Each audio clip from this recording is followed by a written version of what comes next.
আগামী শনিবারই হতে চলেছে কেন্দ্রীয় বাজেট 2025-এর ঘোষণা। সমাজের প্রতিটি স্তরের মানুষ এই বাজেটের অপেক্ষায় রয়েছেন।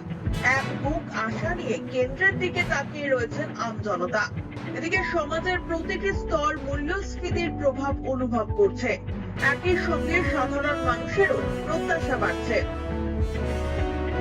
বিশেষজ্ঞরা সরকারকে নগদ অর্থের পরিমাণ বাড়ানোর জন্য ভর্তুকিযুক্ত প্রকল্পগুলিতে আরো ছাড় দেওয়ার সুপারিশ করেছেন। এই প্রেক্ষাপটে প্রধানমন্ত্রী আবাস যোজনা থেকে শুরু করে কিষাণ সম্মান নিধি যোজনার মতো প্রকল্পগুলিতে বাড়তি বরাদ্দের সম্ভাবনা উজ্জ্বল বলেই মনে করা হচ্ছে।